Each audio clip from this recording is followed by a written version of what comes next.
सीताराम सीताराम। नाम राम का प्रथम लो, पीछे लो मुख ग्रास। ग्रास ग्रास में राम कहो, देखो राम को पास। सियावर रामचंद्र की जय। आज से श्रीमद् भगवद गीता के जो 18 अध्याय हैं, उनके प्रत्येक अध्याय के महात्म्य की कथा है।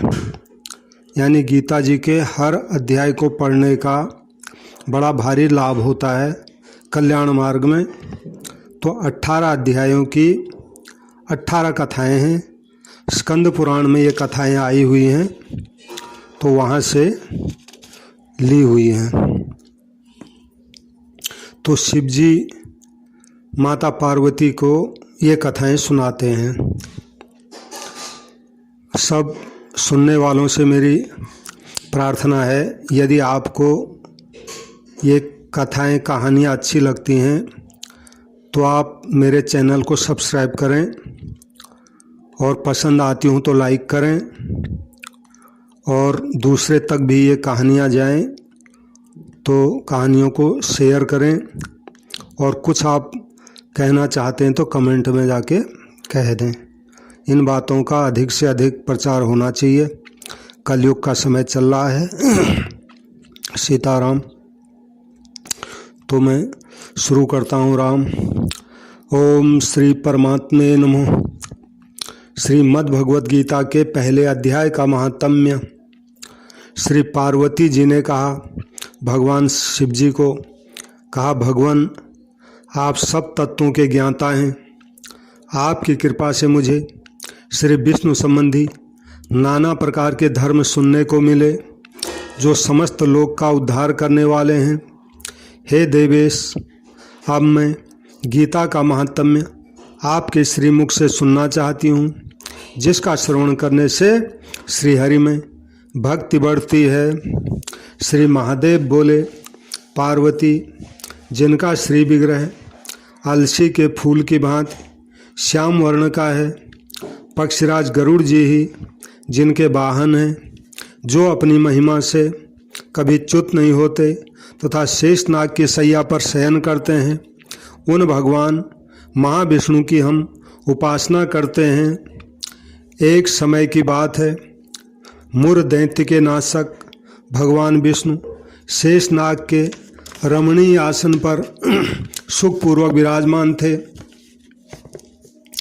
उस समय समस्त लोगों को आनंद देने वाली भगवती लक्ष्मी ने आदर पूर्वक भगवान विष्णु को प्रश्न किया। तो लक्ष्मी जी ने पूछा, भगवान, आप संपूर्ण जगत का पालन करते हुए भी अपने ऐश्वर्य के प्रति उदासीन से होकर जो इस क्षीर सागर में नींद ले रहे हैं, इसका क्या कारण है? एक तरफ तो आप जगत का पालन करते हैं और एक तरफ आप यहाँ नींद से ले रहे हैं, इसका क्या कारण है ऐसा? श्री भगवान बोले, सुमुखी, मैं नींद नहीं लेता हूँ, अपितु तत्व का अनुसरण करने वाली अंतर्दृष्टि के द्वारा अपने ही माहेश्वर तेज का साक्षात्कार कर रहा हूँ। हे देवी, यह वही तेज है जिसका योगी पुरुष कुशाग्र बुद्धि के द्वारा अपने अंतःकरण में दर्शन करते हैं, तथा जिसे मीमांसक विद्वान वेदों का सार तत्व निश्चित करते हैं। वह माहेश्वर तेज एक अजर प्रकाश स्वरूप आत्मरूप, रोग शोक से रहित अखंड आनंद का पुंज, निष्पंद यानी निरीह तथा द्वैत रहित है। ये जगत का जीवन उसी के अधीन है, मैं उसी का अनुभव करता हूँ। देवेश्वरी, यही कारण है कि मैं तुम्हें नींद लेता सा प्रतीत होता हूँ। श्री लक्ष्मी जी ने कहा, ऋषिकेश, आप ही योगी पुरुषों के ध्येय हैं। आपके अतिरिक्त भी कोई ध्यान करने योग्य तत्व है, यह जानकर मुझे बड़ा कौतूहल हो रहा है। इस चराचर जगत की सृष्टि और संहार करने वाले स्वयं आप ही हैं। आप सर्वसमर्थ हैं। इस प्रकार की स्थिति में होकर भी यदि आप उस परम तत्व से अभिन्न हैं, तो मुझे उसका बोध कराइए। श्री भगवान बोले, प्रिय, आत्मा का स्वरूप द्वैत और अद्वैत से पृथक, भाव और अभाव से मुक्त तथा आदि और अंत से रहित है। शुद्ध ज्ञान के प्रकाश से उपलब्ध होने वाला तथा परमानंद स्वरूप होने के कारण एकमात्र सुंदर है। वही मेरा ईश्वरीय रूप है। आत्मा का एकत्व ही सबके द्वारा जानने योग्य है। गीता शास्त्र में इसी का प्रतिपादन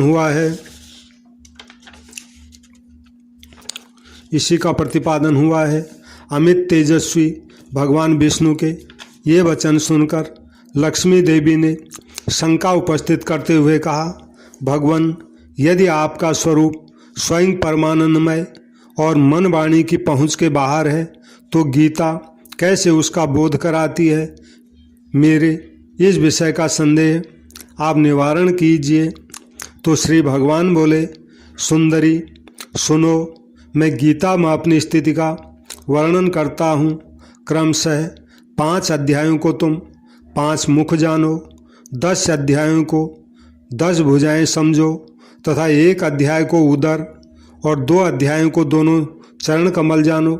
इस प्रकार यह 18 अध्यायों की वांगमयी ईश्वरी मूर्ति ही समझनी चाहिए। यह ज्ञान मात्र से ही महान पातकों का नाश करने वाली है। जो उत्तम बुद्धि वाला पुरुष गीता के 1 या आधे अध्याय का अथवा 1 आधे या चौथाई श्लोक का भी प्रतिदिन अभ्यास करता है, वह सुशर्मा के समान मुक्त हो जाता है। तो लक्ष्मी देवी जी ने पूछा, देव, सुशर्मा कौन था, किस जाति का था और किस कारण से उसकी मुक्ति हुई? श्री भगवान बोले, प्रिय, सुशर्मा बड़ी खोटी बुद्धि का मनुष्य था। पापियों का तो वह शिरोमणि ही था। उसका जन्म वैदिक ज्ञान से शून्य एवं क्रूरतापूर्ण कर्म करने वाले ब्राह्मणों के कुल में हुआ था। वह न ध्यान करता था, न जप करता था, न होम करता था और न घर में आए हुए अतिथियों का सत्कार ही करता था। वह लंपट होने के कारण सदा वेश्यों के सेवन में ही आसक्त रहता था। हल जोतता और पत्ते बेचकर जीविका चलाता था। उसे मदिरा पीने का व्यसन था। वह मांस भी खाया करता था। इस प्रकार उसने अपने जीवन का दीर्घकाल व्यतीत कर दिया। एक दिन मूढ़ बुद्धि सुशर्मा पत्ते लाने के लिए किसी ऋषि की वाटिका में घूम रहा था। इसी बीच काल रूपधारी काले सांप ने उसको डस लिया। सुशर्मा की मृत्यु हो गई।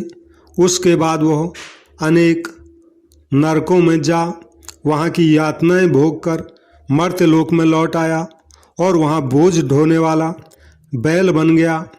उस समय किसी पंगु ने अपने जीवन को आराम से व्यतीत करने के लिए उस बैल को खरीद लिया।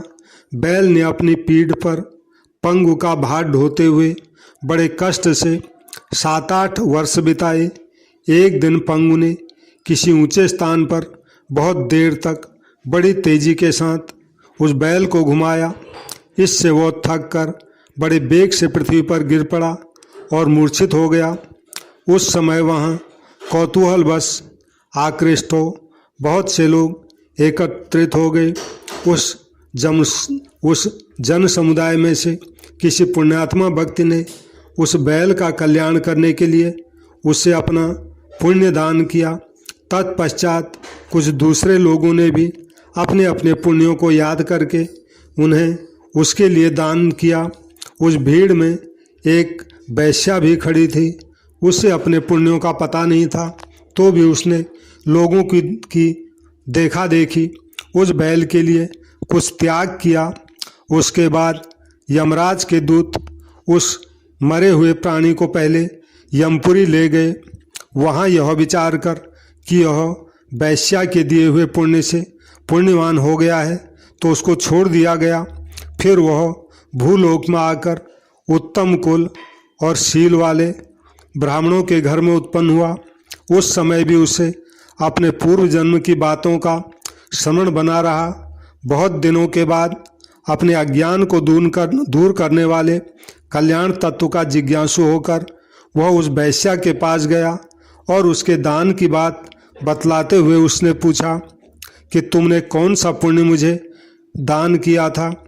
वैश्या ने उत्तर दिया कि वह पिंजरे में बैठा हुआ तोता प्रतिदिन कुछ पढ़ता है, उससे मेरा अंतःकरण पवित्र हो गया है, उसी का पुण्य मैंने तुम्हारे लिए दान किया था। इसके बाद उन दोनों ने तोता से पूछा। तब उस तोते ने अपने पूर्व जन्म का स्मरण करके प्राचीन इतिहास कहना आरंभ किया। सुख बोला, वो तोता बोला कि पूर्व जन्म में मैं विद्वान होकर भी विद्वता के अभिमान से मोहित रहता था। मेरा राग द्वेष इतना बढ़ गया था कि मैं गुणवान विद्वानों के प्रति भी ईर्ष्या भाव रखने लगा। फिर समयानुसार मेरी मृत्यु हो गई और मैं अनेकों घृणित लोकों में भटकता फिरा। उसके बाद इस लोक में आया। सद्गुरु की अत्यंत निंदा करने के कारण तोते के कुल में मेरा जन्म हुआ। पापी होने के कारण छोटी अवस्था में ही मेरा माता पिता से वियोग हो गया। एक दिन में ग्रीष्म ऋतु में तपे हुए मार्ग पर पड़ा था। वहाँ से कुछ श्रेष्ठ मुनि मुझे उठा लाए और महात्माओं के आश्रय में आश्रम के भीतर एक पिंजरे में उन्होंने मुझे डाल दिया। वहीं मुझे पढ़ाया गया। ऋषियों के बालक बड़े आदर के साथ गीता के पहले अध्याय की आवृत्ति करते थे। उन्हीं से सुनकर मैं भी बारंबार पहले अध्याय का पाठ करने लगा। इसी बीच में एक चोरी करने वाले बहेलिये ने मुझे वहाँ से चुरा लिया। उसके पश्चात इस देवी ने मुझे खरीद लिया। यही मेरा वृत्तांत है जिसे मैंने आप लोगों को बता दिया है। पूर्व काल में मैंने इस प्रथम अध्याय का अभ्यास किया था, जिससे मैंने अपने पाप को दूर किया है। फिर उसी से इस वैश्या का भी अंतःकरण शुद्ध हुआ है और उसी के पुण्य से ये द्विज श्रेष्ठ सुशर्मा भी पाप मुक्त हुए हैं। इस प्रकार परस्पर वार्तालाप और गीता के प्रथम अध्याय के महात्म्य की प्रशंसा करके वे तीनों निरंतर अपने अपने घर पर गीता का अभ्यास करने लगे।